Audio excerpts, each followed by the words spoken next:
મિત્ર, આજના આ વેદ પાઠશાળા કાર્યક્રમમાં આપનું સ્વાગત કરીએ છીએ. વેદ પાઠશાળા પ્રભુના વચનની ઉજાળે જીવનને પ્રકાશે મોજ પથને.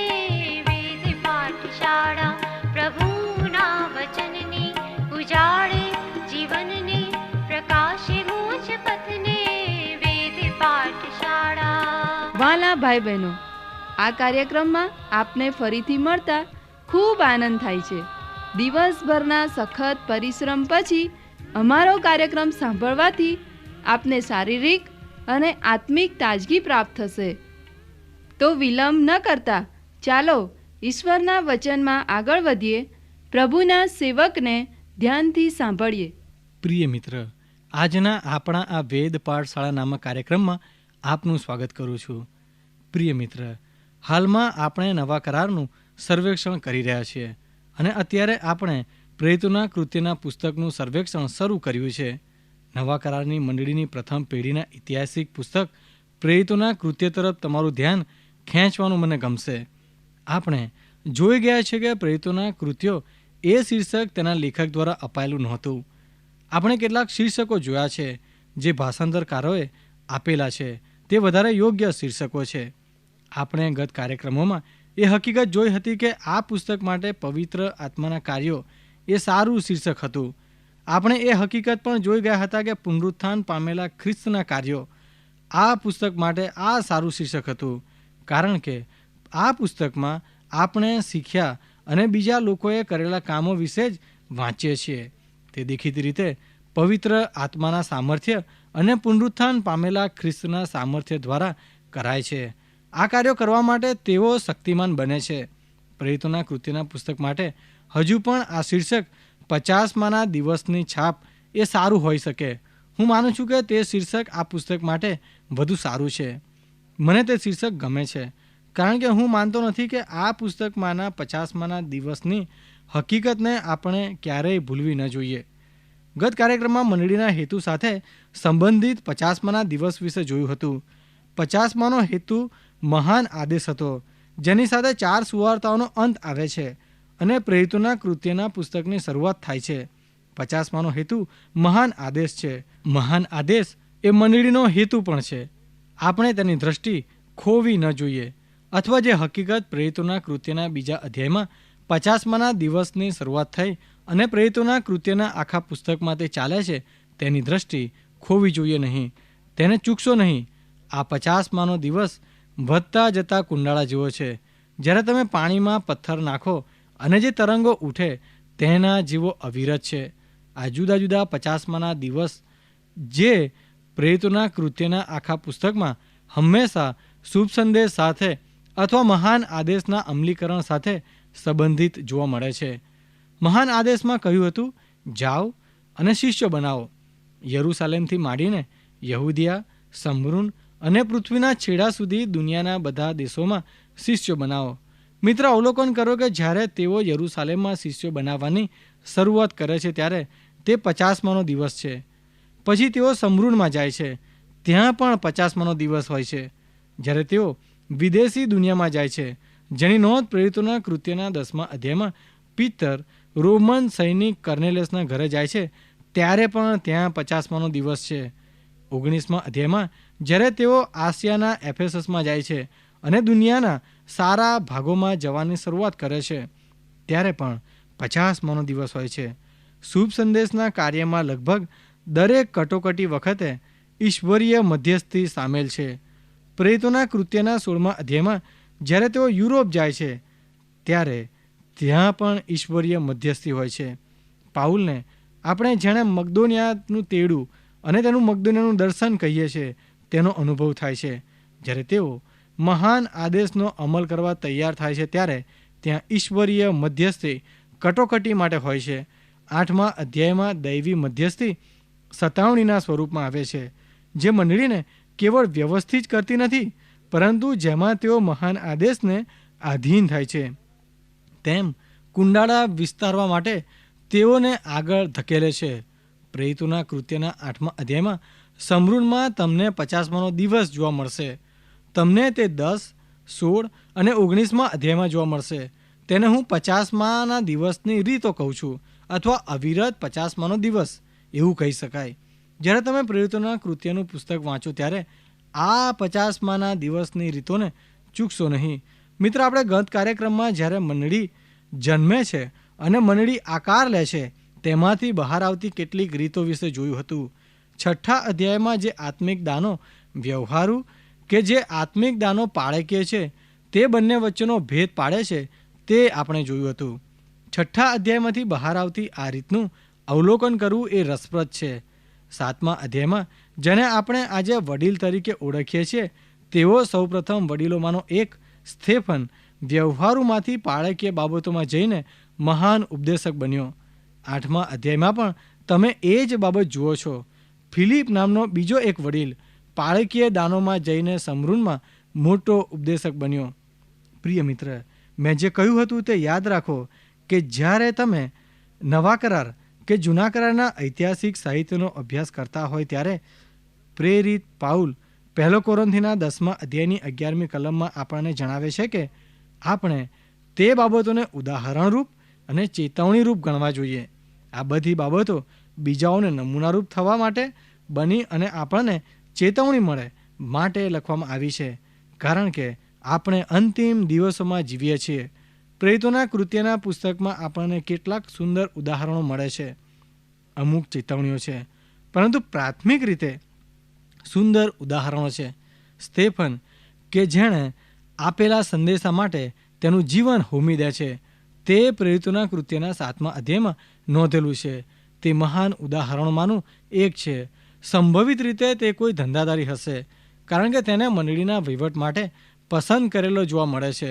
પરંતુ આપણે એ પણ જોઈએ છીએ કે તે પાળકના ક્ષેત્રમાં પણ આવે છે, જે આપણને સૂચવે છે કે તે વ્યવહારુ બાબતોમાં વિશ્વાસુ સાબિત થયો હતો અને પછી સેવામાં અને પાળકીય બાબતોના આત્મિક દાનોમાં તેણે રસ્તો શોધ્યો હતો. પવિત્ર શાસ્ત્ર જ્યારે નેતાગીરીની બાબત આવે છે ત્યારે અગત્યનો સિદ્ધાંત આ છે: સૌ પ્રથમ તેઓને પુરવાર થવા દો. આત્મિક નેતાને કેવી રીતે તમે સાબિત કરશો? તે વ્યવહારુ બાબતોમાં પુરવાર થાય છે. જ્યારે તમે તેને એવી જવાબદારી સોંપો જે ગણતરી કરવાની હોય, વાહનો ઊભા રાખવાનું કામ હોય, દરવાન જેવી વસ્તુ અથવા તો સેવા કરવાનું હોય, જો તે આવા પ્રકારનું કામ કરવામાં વિશ્વાસુપણે સાબિત કરી આપે તો બીજા દાનો ઓળખી આવે છે અને તે પાળકીય વિભાગમાં આવે છે. તેથી સ્તેફન વડીલ તરીકે પોતાની જાતને પુરવાર કરે છે, પણ પછી તે ચોક્કસપણે પાળક બને છે.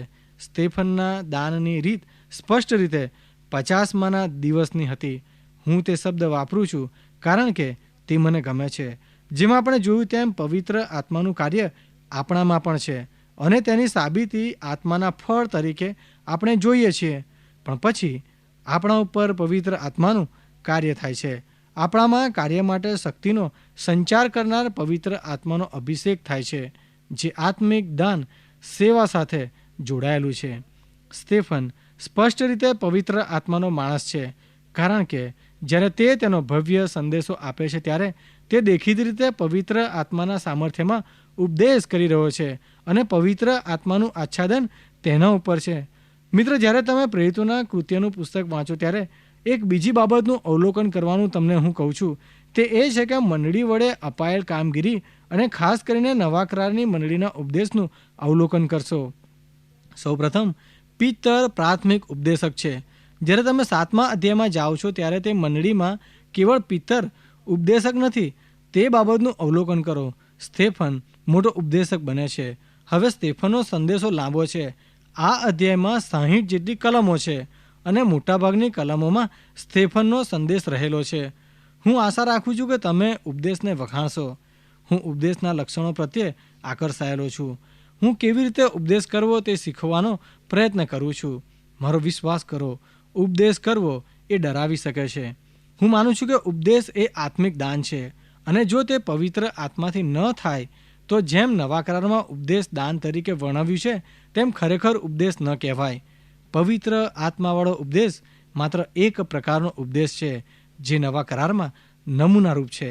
સ્તેફન મને આકર્ષે છે કારણ કે તે એક જ સંદેશામાં જૂના કરારના 39 પુસ્તકોનું સર્વેક્ષણ આપે છે. સ્ટેફનની પાસે પવિત્ર શાસ્ત્રની જબરજસ્ત સમજ હતી.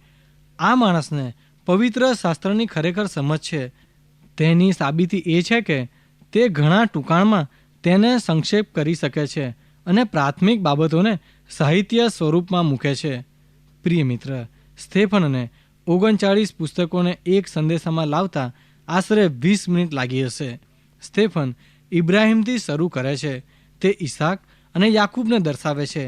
તે યુસફની સેવાઓ જણાવે છે. તે મૂસા, યહોશુઆ, દાઉદ, સુલેમાન અને બાબિલના બંદીવાસ સુધીના લોકોની સેવાનો સમાવેશ કરે છે.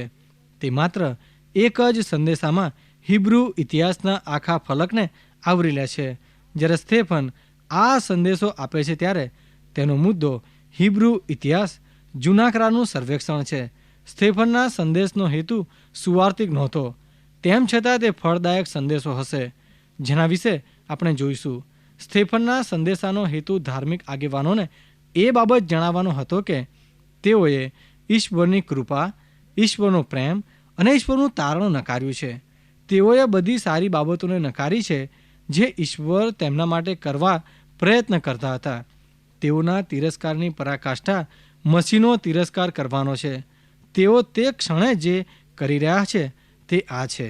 તેઓ સ્ટેફનને પથ્થરે મારવા તૈયાર થાય છે, કારણ કે તે ઈસુ ખ્રિસ્ત મસીહના આગમનની સુવાર્તા વિશે ઉપદેશ કરે છે. સ્ટેફન તેના સંદેશાનો ઉપસંહાર નિર્ગમનની વાત કરીને લાવે છે.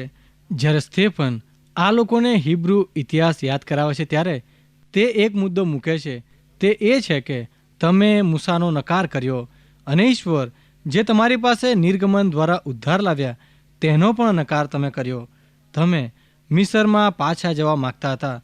તમે સોનાનું વાછરડું બનાવ્યું અને તમે તેને તમારી આગળ રાખીને મિસરમાં જવા માગતા હતા. સ્ટેફનના સંદેશાનો પ્રત્યાઘાત ધારી શકાય તેવો છે. પ્રિય મિત્ર, એ સાંભળીને ન્યાય સભાના સભ્યો સ્ટેફન પર ક્રોધે ભરાયા અને તેની સામે ગુસ્સાથી દાંત પીસવા લાગ્યા. પણ સ્ટેફને પવિત્ર આત્માથી ભરપૂર થઈને આકાશ તરફ જોયું.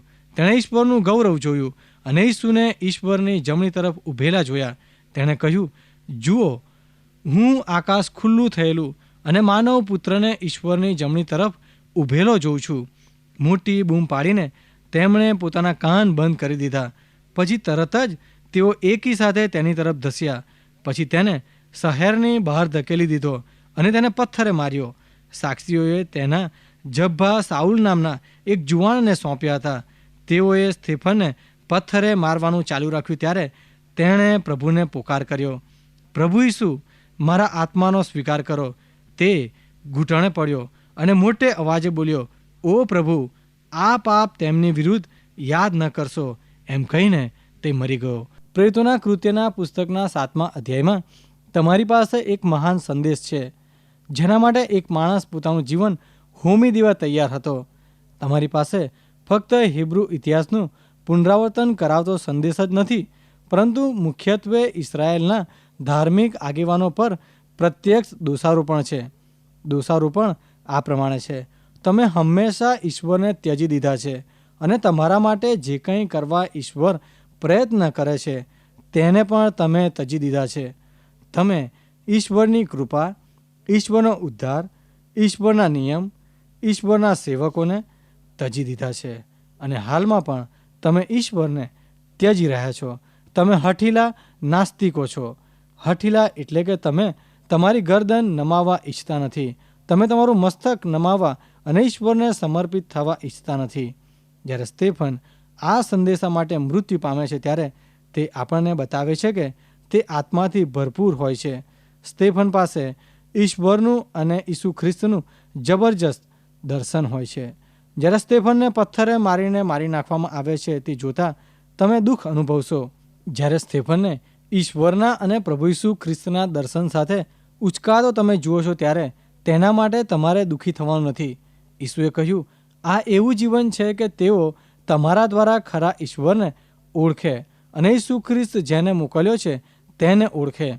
સ્ટેફને જે ઈશ્વરના અને પ્રભુ ઈસુ ખ્રિસ્તના દર્શનનો અનુભવ કર્યો તેને લીધે હું સ્ટેફન પર ભાર મૂકવા માગું છું. જ્યાં સુધી તમે ઈશ્વરને અને પ્રભુ ઈસુ ખ્રિસ્તને ઓળખતા નથી ત્યાં સુધી તમે જીવંત નથી. જેમ સ્તેફને ઈશ્વરને અને પ્રભુ ઈસુ ખ્રિસ્તને ઓળખ્યા તેમ ઈશ્વરને અને ખ્રિસ્તને ઓળખવામાં ખરેખરું જીવન છે. તેથી સ્તેફન માટે દુઃખી થશો નહીં. જે લોકો તેનું જીવન ખતમ કરી રહ્યા હતા તેમના માટે માફીની પ્રાર્થના કરતાં કરતાં તે મૃત્યુ પામે એવી ઈશ્વરે તેને મરવાની પ્રેરણા આપી હતી. આપણે પથ્થરે મરતા સ્તેફનને, જે સૌથી મોટા વિશ્વાસી બધા શિષ્યોમાં સૌથી મોટો શિષ્ય છે, તેને મળીએ છીએ. તે વિચિત્ર જગ્યા છે. આપણે જાણીએ છીએ કારણ કે તે આપણને કહે છે કે તે બધા પ્રેરિતોમાં સૌથી મહાન શિષ્ય છે. તે કહે છે કે હું બડાઈ મારતો નથી, પણ તે કેવળ હકીકત છે. તે ઈશ્વરની કૃપાને લીધે છે. મેં કર્યું નથી, પરંતુ બધા જેમ ભેગા મળીને કરે તેમ મેં ભરપૂર રીતે મહેનત કરી હતી. સ્તેફનની શહીદી વખતે આપણે એક માણસને મળીએ છીએ જેણે અડધો નવો કરાર લખ્યો છે. આપણે સૌથી મોટા મિશનરી, પાળક, શિક્ષક અને વિશ્વાસી મંડળીમાં કદી ન થયા હોય એવા મહાન લેખકને મળીએ છીએ. જ્યારે આપણે તેને મળીએ છીએ ત્યારે તે સ્તેફનને પથ્થરે મારનાર લોકોના જબ્બા સાચવતો મળીએ છીએ. યહૂદીના નિયમ પ્રમાણે ગુનાનો સાક્ષી પણ ગુનો કરનારના જેટલો જ દોષી હોય છે. જો તમે મૃત્યુદંડમાં માનતા હોય તો 1 મિનિટ આ વિશે વિચારો. જો તમે હત્યાના સાક્ષી હોય તો તમે ઇલેક્ટ્રિક ખુરશીની સ્વિચ દબાવવાની ઈચ્છા રાખો એવું તમે માનો છો? કોઈ માણસને ફાંસી આપવા માટે તમે ખરેખરી રીતે તે જગ્યાએ જવાની ઈચ્છા રાખો છો? શું તમે તેને ફાંસીએ લટકાવવાનું ઈચ્છશો અથવા કરંટ આપવાની ઈચ્છા રાખશો? શું તમે તે રીતે મૃત્યુદંડમાં માનો છો? જે યહૂદી નિયમ પ્રમાણે જણાવે છે તે એ બાબત છે. સાક્ષીએ પણ સ્વિચ દબાવવાની હતી અથવા તેઓને પણ ખરેખરા અપરાધી બનવું પડતું હતું. જે બની રહ્યું હતું તેમાં સંમતિ દર્શાવવા તાર્સસનો સાઉલ, જે સભાસ્થાનનો સભ્ય અને રોમન નાગરિક હતો, તેણે જે લોકો સ્તેફનને પથ્થર મારતા હતા તેમના જબ્બા સાચવીને પોતાની સંમતિ દર્શાવી. આમ તે જેઓ પથ્થર મારતા હતા તેમના જેટલો જ દોષી હતો. પ્રિય મિત્ર, સ્તેફને એટલો સંદેશો ફળવંત હતો તેની ખાતરી કરવી તે ઘણી રસપ્રદ છે. પ્રેરિતોના કૃત્યના પુસ્તકમાં જે બધા 50માના ઉપદેશ છે તે બધા અભિષિક્ત ઉપદેશ છે. તે બાઇબલ આધારિત ઉપદેશ છે. તે ખ્રિસ્ત કેન્દ્રિત ઉપદેશ છે. તે સુવાર્તાનો ઉપદેશ છે અને તે ફળવંત ઉપદેશ છે. પ્રેરિતોના કૃત્યના 22મા અધ્યાયમાં પાઉલ એ હકીકત જણાવે છે કે જ્યારે સ્તેફન મૃત્યુ પામે ત્યારે તે હાજર હતો. તે દેખીતું છે કે સ્તેફનનું મૃત્યુ અને તેના મૃત્યુની રીતે આ તાર્સસના સાઉલ નામના માણસ ઉપર ગહન અસર કરી હશે. 9મા અધ્યાયમાં સાઉલનું બદલાણ થાય છે અને તેનું નામ બદલાઈને પાઉલ થાય છે. મોટાભાગના વિદ્વાનો એવું માને છે કે સ્તેફનની સાક્ષીએ સાઉલ ઉપર ઊંડી અસર કરી હતી અને તેના બદલાણમાં મોટો ભાગ ભજવ્યો હતો. સ્તેફન જાણ્યા સિવાય મૃત્યુ પામ્યો કે તેનો સંદેશો ફળવંત હતો. સ્તેફનને ખ્યાલ પણ નહોતો કે તેના સંદેશાએ અને તેના સંદેશા માટે તેણે આપેલા જીવને આ તાર્સસના સાઉલ નામના માણસના બદલાણમાં ફાળો આપ્યો હતો. તાર્સસના સાઉલ વડે જે લોકો ખ્રિસ્તમાં અને તારણમાં ઉમેરાવાના હતા તેની સેવા દ્વારા જે મંડળીઓ બંધાવાની હતી અને તેના જીવન અને સેવા દ્વારા દુનિયાના છેડા સુધી સુવાર્તા ફેલાવવાની હતી તે જાણ્યા સિવાય સ્તેફન મરણ પામ્યો. સ્તેફનના જીવન, સેવા અને મૃત્યુએ સાઉલ ઉપર ઊંડી અસર કરી હતી. એકવાર મેં અભિષિક્ત ઉપદેશક વિશેની વાત સાંભળી હતી. તેઓ માનતા હતા કે તેમને ઈશ્વર તરફથી સંદેશો મળ્યો હતો. જ્યારે તે ઉપદેશ કરતા હતા ત્યારે તે કેવળ રવિવારની સવારે નાની સુંદર વાત બનતી નહોતી, પરંતુ ખરેખર ઈશ્વરે તેમના હૃદયમાં વચનો મૂક્યા હોય તે લોકોને પીરસતા હતા. તેમને નાની મંડળીમાં સંદેશો આપવાનો હતો. તેમને ખાતરી હતી કે ઈશ્વરે તેમના હૃદયમાં માણસો માટે સંદેશો આપવા, તેને ઉદ્ધાર માટે આમંત્રણ આપવા જણાવ્યું હતું. આ એવી જગ્યા હતી જ્યાં ખૂબ બરફ પડી રહ્યો હતો. જ્યારે તેઓ દેવળમાં ગયા ત્યારે સભાજનો દેવળમાં નહોતા. ઉપદેશકને ખાતરી હતી કે ઈશ્વરે તેમને માણસોને સંદેશો આપવાનું, સમર્પણના તેડાનું આમંત્રણ આપવાનું કહ્યું હતું. સંદેશાનો વિષય એ હતો કે ઈશ્વરને તેની સેવા માટે માણસની જરૂર છે. ત્યાં કોઈ માણસ ન હોવાને કારણે તે સંદેશાને બદલી શકે તેમ નહોતા. આત્મા જાણે તેમનો કહેતો હોય એમ લાગતું હતું કે તું ઉપદેશ કર, અને તેથી પવિત્ર આત્માની આધીનતામાં તેમણે જાણે આખું દેવળ ભરાયેલું હોય તેમ સંદેશો આપ્યો. તેમણે સંદેશાના અંતે આમંત્રણ પણ આપ્યું. તેમને ખબર હતી કે 1 માઇલના અંતર સુધી કોઈ માણસ ન હતું, પરંતુ ઉપરના એકાંતવાળા ભાગમાં ડેવિડ લિવિંગસ્ટન નામનો એક યુવાન માણસ તે સવારે વાજિંત્ર વગાડી રહ્યો હતો. જ્યારે તેણે તે સંદેશો સાંભળ્યો ત્યારે તે બદલાણ પામ્યો અને ઈસુ ખ્રિસ્તનો અંગત તારના તરીકે સ્વીકાર કરે છે. અને પછી તમે જાણતા હશો કે તે એક મહાન શિક્ષક બન્યો, મહાન સેવક બન્યો.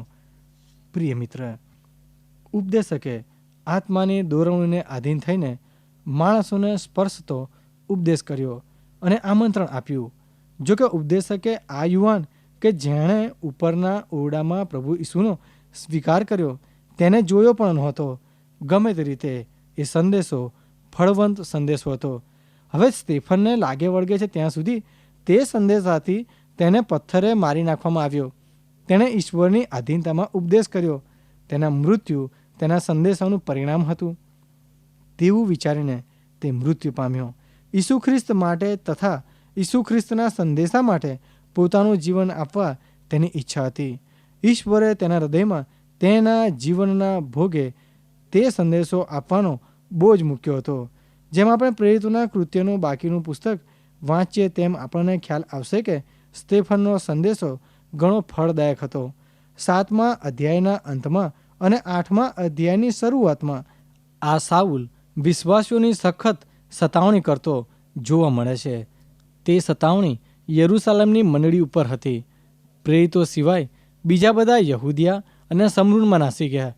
કેટલાક ધાર્મિક યહૂદીઓએ આવીને સ્ટેફનને દાટ્યો. સાઉલે મંડળીનો નાશ કરવા પ્રયત્ન કર્યો. ઘેર ઘેર ફરીને તેણે વિશ્વાસી સ્ત્રી પુરુષોને ઢસડી લાવીને જેલમાં નાખ્યા. વિખેરાઈ ગયેલા વિશ્વાસીઓએ બધી જગ્યાઓએ જઈને શુભ સંદેશનો પ્રચાર કર્યો. જ્યારે આપણે તાર્સસના સાઉલને મળીએ છીએ ત્યારે તે ખ્રિસ્તનો સૌથી વધુ તિરસ્કાર કરનાર હોય છે.